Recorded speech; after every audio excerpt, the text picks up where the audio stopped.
It's my favorite time of the month again, Skee-B-R time.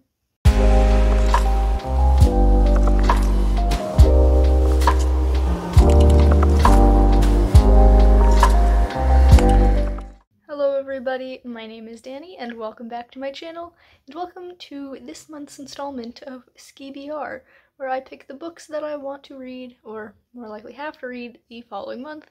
But first, let's go over all of the books that I read in February, starting with my official Skee-B-R picks. So first up, I have Storm of Locusts, which was an aesthetic prompt where I had to pick a book with a person on the cover, and here you can see there are several people on the cover. And I gave this 7 stars. I was really conflicted while reading this book and honestly did not know how I felt about it until I got to the end. It was like very up and down for me and inconsistent. There would be like 5 chapters in a row where I just did not care what was happening, and then there'd be like 3 super amazing ones where I could not stop reading, and then it would go back to me not caring, and it just felt kind of rushed. I feel like if some scenes and chapters were given a little bit more room to breathe, maybe a little bit more could have happened and it would have been much better, in my opinion. But still wasn't a bad book, seeing that I gave it 7 stars. I just liked the first book in the series a smidge better. Then I read The Rot by Siri Pedersen, and I also gave this 7 stars. This was a length prompt, and this book was wild. It is vastly different from the first book in the series, which is Odin's Child, and I just did not know how to feel about it when I picked it up, because I didn't expect it to be so different, but I still enjoyed it. I really enjoyed the new characters we were introduced to, even though sometimes they did some things where I was just like, not a fan, but overall I did really like this. Not as much as the first book, but the first book was absolutely amazing. And the third book in the series, The Might, was due to be out in English this month, but it was pushed back, and now I have to wait till the end of March to get it, and I'm a little bit sad about that because I'm very, very excited to see how this trilogy ends. Next up, I had a genre prompt where I had to pick a historical book, and I picked The Uninvited by Kat Winters, and I gave this 9 stars. For the first, 80% of the book, I just kind of felt meh about it. I thought it was good, but not great. And then I reached this, plot twist that absolutely blew my mind. I was floored, freaking out about it. And then there was, a second twist on top of that honestly I could have seen coming based on the first one if I still hadn't been reeling from that first one. And it made all these little moments that had happened in the first 80% of the book that I thought were inconsequential look like very good pieces of foreshadowing, and I was just amazed by how much I really liked this. One thing I'm sad about is that the pages are weird, so I don't know how well you can see this, but some of the pages are cut short and slanted. I don't know, that was a little annoying when I was reading it, but that doesn't have anything to do with the quality of the content. But yeah, regardless, this was an unexpected favorite of the month. Then I have another 9-star book, and that was Jujitsu Kaizen Volume 14, which was for an aesthetic prompt where I had to pick a book with black and white. This cover's not black and white, but the drawings inside are. Really hope that didn't spoil anyone. I kind of flipped through fast, so hopefully not. But yeah, this gets 9 stars. It probably would have been 10 if it didn't take a while to get back into the swing of the story, because there's 50 chapters over the course of however many volumes it is, 6 volumes that are the Shibuya incident arc, and those 50 chapters cover one singular day of events, and so it's very fast-paced. And because I'm reading it as the volumes come out and I didn't read the whole arc at once, it's it takes me a minute to get back into it and remember where it had left off, and so that's why it's 9 stars instead of 10. But that's fine, it's still very good. Some really sad things happened here. Oh my god, I was emotionally destroyed by this volume. But I did let my boyfriend spoil a little bit for me because he's reading them as the chapters come out instead of the physical volumes. And so he knows what happens to characters that I don't know what happens to yet. And one of the characters that I asked about is fine, and so I'm very happy about that. Another character that I asked about, we don't know. We don't know anything, and I'm freaking out about that. So, yeah, I really need the next installment immediately. And finally, because I rolled only in the 10-point spot, I had to pull a pick from my punishment jar, and I got Zom 100, and I read the first 5 volumes of it, which are the only ones that are physically out right now, and they got 7 or 8 stars depending on the volumes, and this was a very solid series. It's fun. It kind of felt very episodic, and kind of like you could like read the chapters out of order, except like some characters were introduced at different points, and so obviously you couldn't read those out of order.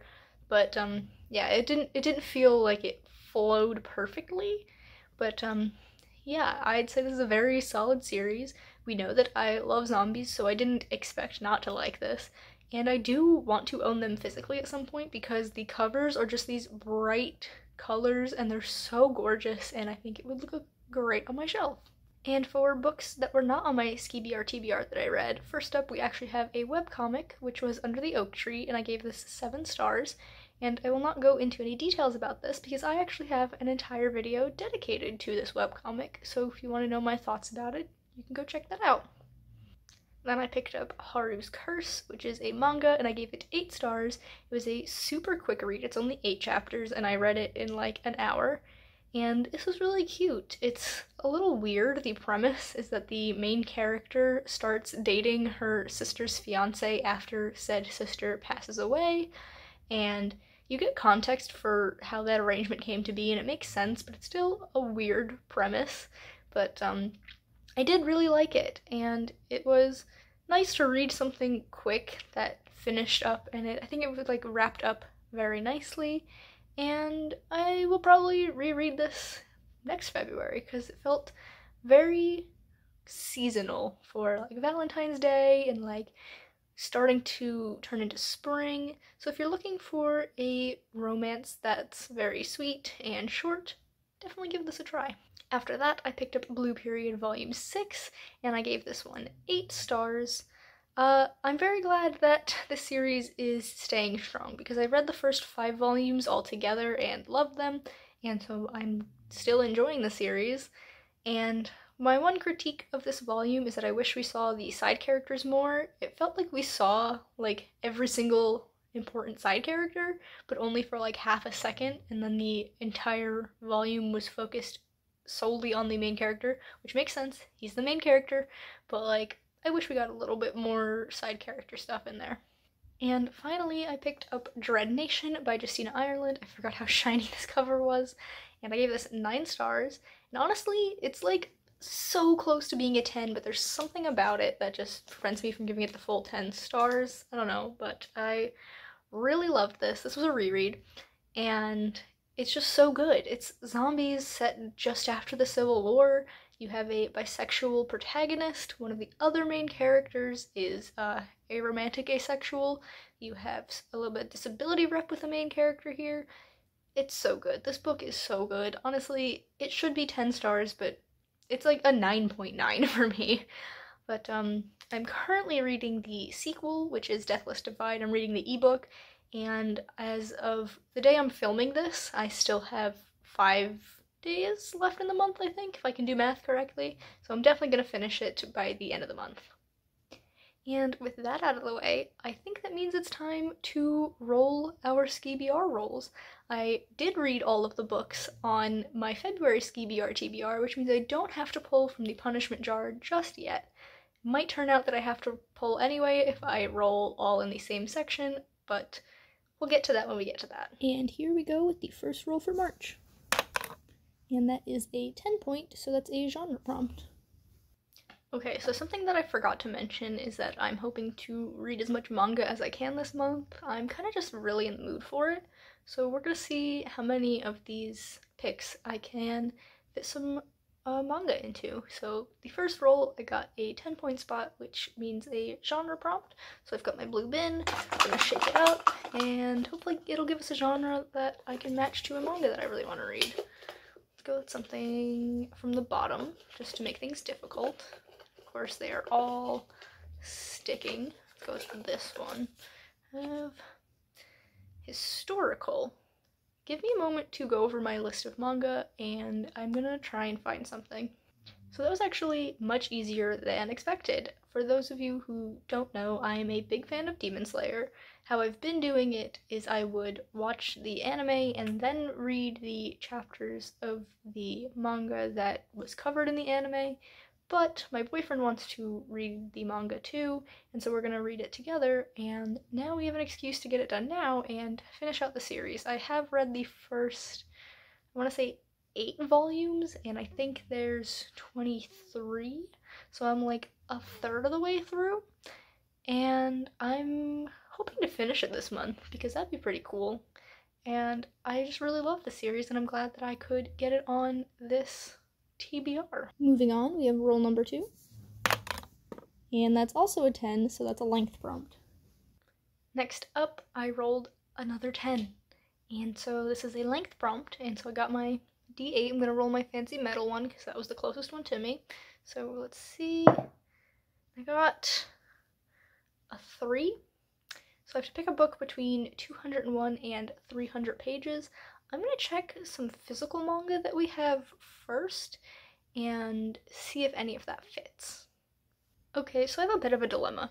I picked up The Girl from the Other Side, Volume 1, and to me it looks like there's like 200 pages, but there's not actually page numbers, so I don't know. I'm just gonna make an educated guess and say that this is about 201 pages, and if it's a little short, we're just gonna go with it. It's fine. I really want to read this series. I've actually already read the first volume, but I have not read the other 10, so I'm gonna reread this first one and read the whole series all at once because we own all of them physically, and hopefully I will read all of it. I'm glad to get another manga on this list. Now we have roll number 3, which is another 10, which is an aesthetic prompt. I really hope our last roll isn't a 10, because then I have to take a punishment jar pick. Alright, we rolled another 10, so I'm getting a little scared that maybe I will have to pull a punishment jar pick, but this time I have an aesthetic prompt, so I've got the green bin. I'm gonna shake it up, hopefully pull something good. Let's go with this one. It is ebook. So I can pick almost any manga because I read most of my manga as an ebook.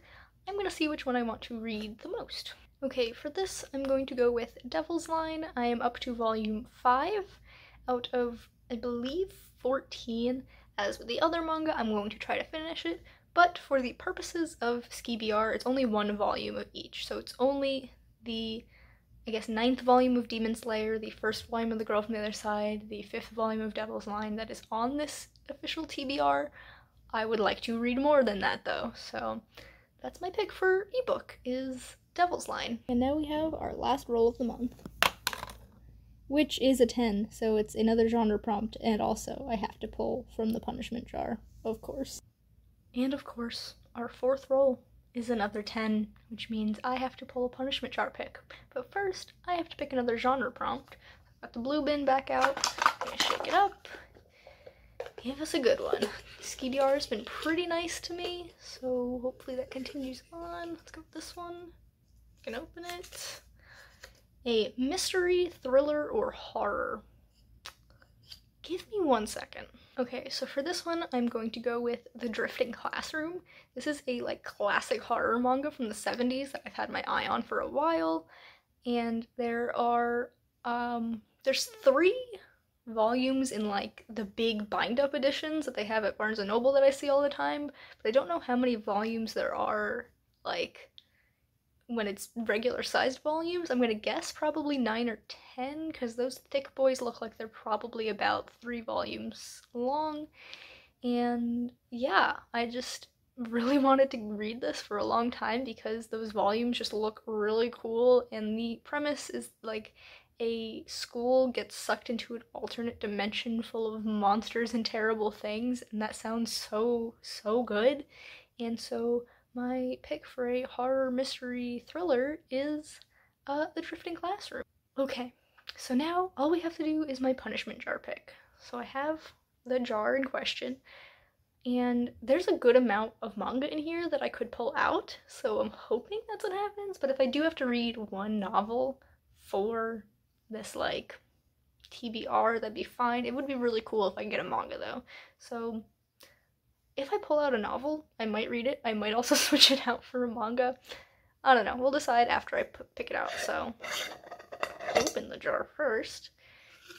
Shuffle these around a bit. Ooh, the opening is very small. Okay, what's this one?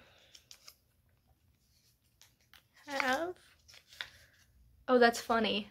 It's The Girl from the Other Side, which is already on my TBR. Do I keep that? I could be really nice to myself and have my punishment jar be something that's already on my TBR. No, that feels like cheating, and I can fudge my rules, but like, that feels like a little too far. Let's pick out another one, and get the jar back, and I go for, I can grab one, this one. It is, you're kidding me, it's Devil's Line, which is also on this TBR. Alright, third time is the charm. What is this one? Oh, I pulled out two. Put that one back. Let's see. Okay, we have Hell's Paradise, which is a manga, and it's very exciting because I also wanted to read this month anyway, so even though it didn't fit it into any of my previous prompts, I had planned on reading this. So that's really cool. Yeah, so I've got only manga on this list. Alright, and here we have a very slim, like, representation of my TBR for this month. So first up we have Demon Slayer, Volume 9 is the one that's officially on this TBR for a historical prompt when I had to pick a genre prompt. I have The Girl from the Other Side, Volume 1 or 2. I've already read Volume 1, so I should put Volume 2 on this TBR. It was several months ago, so I'm gonna put Volume 1 on this TBR. And that is a length prompt, because I had to pick a book between 201 and 300 pages, and I'm assuming this is at least 201 pages. And then I had to pick an ebook, so I put Devil's Line, and then for horror / mystery / thriller, I'm picking The Drifting Classroom, I'm also reading as an ebook, and then I have Hell's Paradise as my punishment jar pick. This is Volume 3, this is like a tall volume. My one roommate owns a random handful of them. He doesn't own Volume 1, but I just picked one off his shelf for the purpose of this video, and so I guess this is my TBR plus 2 other volumes. Yeah, I could not be happier with how this turned out. I wanted to read manga this month, and manga I did get. So that is all for me today. If you enjoyed this video, please be sure to give it a big thumbs up. Comment down below if you've read any of these manga, or if you plan on reading any of these manga at some point. I'd love to hear your thoughts. If you enjoyed this video, give it a thumbs up. I already said that. You can subscribe to my channel for more content, and that way I'll see you in the next video. Goodbye, everyone!